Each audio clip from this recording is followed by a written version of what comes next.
Okay sir, ఆయన Rangaraju out వెళ్ళాలి, school suit case తీసుకురావాలి. రెడీ?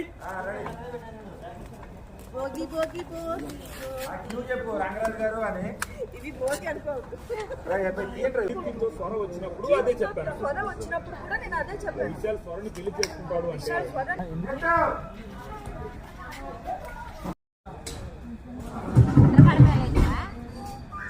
అంటే పెట్టుకోండి.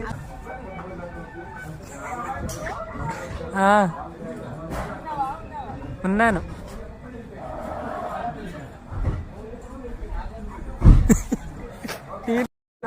ఆ డోర్ డోర్ క్లోజ్ చేసుకుంటాడు. లాభం తీసుకెళ్ళండి. అది చాలా కూల్ గా చాలా ప్లేన్ ఓకే.